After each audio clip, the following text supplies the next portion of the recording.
Olá, meu nome é Pedro Messias e nós estamos juntos no curso de Lógica de Programação. Essa é a aula número 2.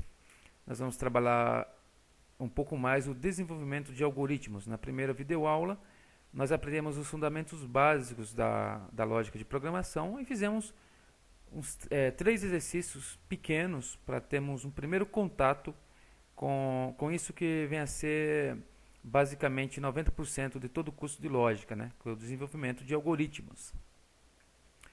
Fazer um comentário antes de começar a aula. Eu tenho assistido algumas videoaulas na internet para conhecer os conteúdos e os formatos, para que daí eu pudesse tentar oferecer ou direcionar uma videoaula de acordo com aquilo que eu imagino ser para você que está estudando linguagem de programação ou fazendo algum curso, a melhor maneira de assimilar esse assunto. E eu optei por deixar esse curso mais enxuto, ou seja, não vou aqui tratar de arquitetura de sistemas ou de computadores, fazer menções profundas de acesso à memória ou do que tem dentro de um computador, processadores, enfim. Eu acredito que, aliás, eu fiz curso técnico e estudei também e também frequentei a faculdade de informática. Sei que tem disciplinas que tratam de cada assunto separadamente. Ou seja, você vai ter aulas de hardware, por exemplo, onde você vai aprender como que funciona a parte física do computador, né? Então, eu vou me ater simplesmente ao assunto da lógica de programação, porque vai ficar mais simples as aulas vão ficar mais simples e mais fácil de entender. Tudo bem? Então vamos lá, vamos começar a nossa aula. Desenvolvimento de algoritmos, né? Desenvolvendo algoritmos.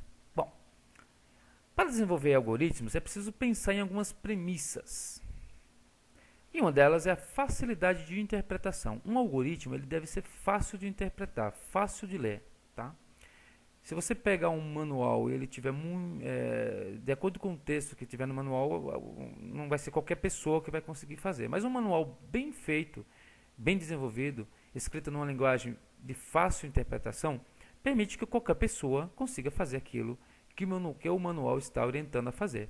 Imagine a montagem de um móvel, por exemplo. Ora, tem gente que se assusta ao pensar que tem que montar um guarda-roupa, por exemplo. Mas se ele tiver um manual na mão, bem explicadinho, passo a passo, com imagens, né, com esquemas de montagens, é lógico que uma pessoa que nunca tenha montado esse guarda-roupa vai conseguir montar se ele acompanhar a sequência lógica do manual. Então essa é uma das premissas, facilidade de interpretação. Isso se faz como? Escrevendo o algoritmo com simplicidade e objetividade. Ele tem que ser simples, não pode ser muito cheio de palavras complexas ou frases muito grandes, e tem que ser objetivo, ou seja, tem que ir direto ao ponto, tem que sem rodeios, tudo bem? Temos que evitar também palavras com sentido dúbio, palavras que podem levar o programador a cometer um erro de interpretação. Ou seja, eu escrevi a palavra visando um objetivo, mas tem um sentido dúbio aquela palavra e o programador entendeu uma outra coisa, né? Eu não consigo aqui exemplificar isso, mas é algo, vou pegar algo como, eu queria que ele exibisse na tela e o programador, do jeito que eu escrevi, entendeu que tinha que mandar para a impressora, por exemplo, a informação. É um sentido dúbio aí a palavra que eu usei, né? Muito bem. Para que a gente consiga fazer tudo isso, facilitar a interpretação do código, dar simplicidade e objetividade a ele, o que nós temos que fazer? Uma das coisas é usar somente um verbo por frase. Sempre procure se policiar nisso aí. Em cada frase do algoritmo, é bom que tenha apenas um verbo. Eu diria que é até obrigatório que tenha apenas um verbo. Eu não posso escrever, por exemplo, enviar para a impressora e exibir na tela. Ou seja, enviar e exibir. Não, são dois comandos. Então, se eu quero fazer isso, eu faço. Primeiro, numa linha, enviar para a impressora. Numa outra linha, eu coloco exibir na tela. Tudo bem? Então, um verbo por frase. Isso facilita e muito a interpretação do algoritmo. Tudo bem? O algoritmo deve ser fácil de se interpretar e fácil de codificar, ou seja, ele deve ser o intermediário entre a linguagem falada e a linguagem de programação. Ou seja, fuja um pouco da linguagem falada e se aproxime da linguagem de programação. Ah, mas eu não conheço as linguagens de programação. Então, todo esse curso de lógica de programação, todos os algoritmos que vamos desenvolver juntos, ele vai estar bem próximo da linguagem de programação. Então, se você assimilar bem esse curso de lógica de programação, automaticamente você vai estar mais próximo da linguagem de programação do que da linguagem humana. Tudo bem? Bom, uma outra coisa também importantíssima no desenvolvimento de algoritmos é entender as fases fundamentais de qualquer algoritmo. Ou seja, aliás, isso você pode trazer até para a própria vida real. Tudo que vamos fazer pode ser dividido em partes, certo? Vamos pensar em construções, né? Construção de coisas, porque na verdade nós estamos trabalhando sobre construção de programas, tá? Então, em qualquer coisa que tenha que se construir algo, em qualquer atividade que tenha que se construir algo, dá para dividir em 3 fases. A gente consegue dividir isso em 3 fases. Seria a entrada. O que seria a entrada? Eu junto todos os elementos que eu vou precisar para criar aquele algo. Daí eu processo aquilo. E aí depois no final eu vou ter a saída daquilo lá, ou seja, o resultado do processamento.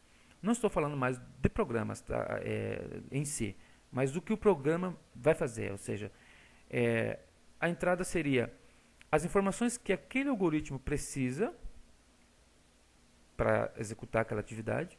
O processamento é quando ele pega todas essas informações que foram dadas, que foram oferecidas na entrada, né, que foram informadas na fase de entrada, processa isso daí, essa é a segunda fase.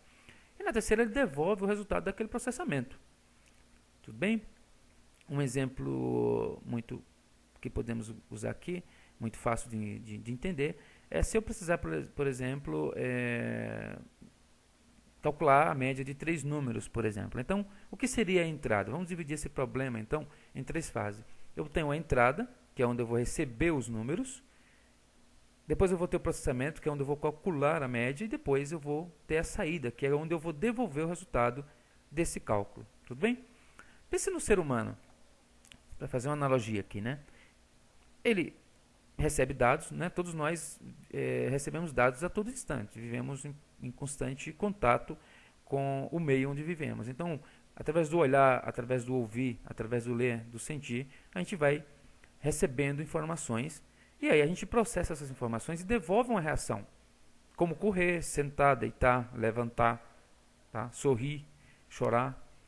São todas isso aí são as saídas, né? São os resultados do processamento de informações que recebemos anteriormente. Tudo bem? Bom, pegando como exemplo, né, aquela dos 3 números que eu vou calcular a média, que eu citei agora há pouco, agora eu tenho aqui já um esquema certinho de como seria isso. Né? Na entrada eu recebo os 3 números, no processamento eu calculo a média e na saída eu exibo essa média já calculada. Tudo bem? Muito bem. A divisão do problema sempre facilitará o desenvolvimento do algoritmo. Pensa assim, é possível construir um grande aeroporto porque os operários trabalham com cada fase individualmente. Ou seja, é complexo um aeroporto, mas veja, começa primeiro a cavar as fundações, né? Perfurações de solo, aquela coisa bem simples ali e tal, e vai indo, concreta-se aquilo lá, quase que não aparece nada, né? Depois vem as formas, né? Veja que operários que desenvolveram, apesar de ter toda uma equipe técnica por trás, mas os operários são pessoas simples, né? Eles não têm noção de como vai ficar o aeroporto. Às vezes nem têm contato com os projetos, né? Eles não têm ideia do que vai sair ali. Para eles, cada dia é uma descoberta nova, porque eles vão construindo vão construindo e aí o prédio vai aparecendo, tudo aquilo que está nos projetos vai aparecendo para eles e eles vão descobrindo o que é que está saindo. A única coisa que eles sabem é que vai ser um shopping, vai ser um aeroporto, mas como que vai ser isso? Qual o grau de complexidade disso? Eles não têm ideia, tudo bem? Bom, vamos falar sobre teste de mesa agora.